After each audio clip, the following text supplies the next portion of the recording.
السلام عليكم، ازيكم يا جماعه؟ ودايما ان شاء الله بخير. النهارده الحقيقه هنفرج حضراتكم ونوري حضراتكم منتج مميز جدا جدا من شركه انجلندر التابعه ليانسن. الموديل اللي هنفرجكم عليه قطاع ومرتبه على الواقع. الموديل ده وهو موديل دريمز من شركه انجلندر. موديل دريمز من شركه انجلندر وهو ما يوازي موديل بوكيت قطن من شركه يانسن. يعني تاخد من يانسن تاخد موديل بوكيت قطن، لو عايز من انجلندر تاخد موديل دريمز. مواصفاته سوست منفصله، طبقه قطن واسفنج، والقماش الخارجي طبعا ضد البكتيريا والحشرات. هنفرج حضراتكم دلوقتي قطاع داخلي للمرتبه عشان تشوف المرتبه من جوه شكلها عامل ازاي.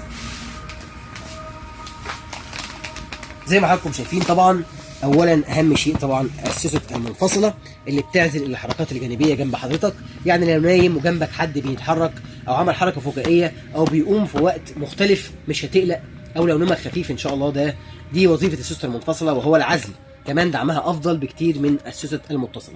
طبقه اسفنج طبعا كثافه محترمه جدا، وطبقه القطن الشهيره في شركه يانسن، والطبقات الخارجيه والفينش الخارجي، والقماشه المحترمه جدا جدا جدا اللي اخده قياطه وشكلها جميل جميل جميل الحقيقه، بتقانه ممتازه ممتازه ممتازه.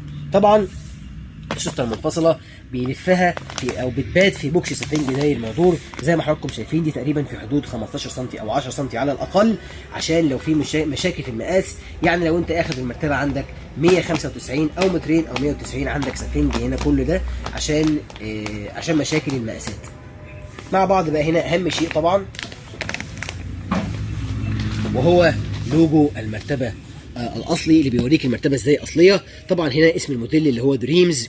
مكونات المرتبه في الطرف دايما بوكيت كويلز او السوست المنفصله، فوم او اسفنج، قطن او القطن طبعا، وان سايد او بتعمل على وجه واحد، روتيت افري 3 مانث او بتتلف، الجزء بيتلف كل 3 شهور، الراس مكان القدم، وبعدين كمان 3 شهور القدم مكان الراس، وهكذا.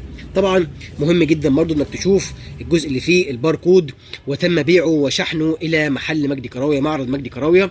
وطبعا ده المقاس، بس طبعا ده عينه فمكتوب 60 سم في 60 سم. كمان الفريم الخارجي بيبقى مكتوب عليه انجلندر بالعرض وشكل اللوجو بتطريزه وشغل محترم جدا. كمان ما ننساش موجود الهوايات اللي موجوده من كل ناحيه، والمساكات اللي تمسك بيها عشان ما تقطعش المرتبه. ده كمان شكل المرتبه من الخارج، موجوده في الكيسه. طبعا لو مش باينه فحضرتك شفتها في الحقيقه شكلها عامل ازاي، عشان تبقى شفت المرتبه في الواقع. والقطاع كمان هنحط الاثنين جنب بعض. ده شكل القطاع الخارجي وده شكل القماشه الخارجيه. الاثنين ممتازين جدا، الاثنين حاجه محترمه قوي ومشرفه قوي. نفس القماشه طبعا هي هنا عشان تبقى شفت من الداخل ومن الخارج. فرعنا الجديد ان شاء الله دمياط، كورنيش النيل امام الكوبري المعدني. يانسن، مجدي كراويه، ابو فادي، تشرفونا. شكرا لحضراتكم، السلام عليكم.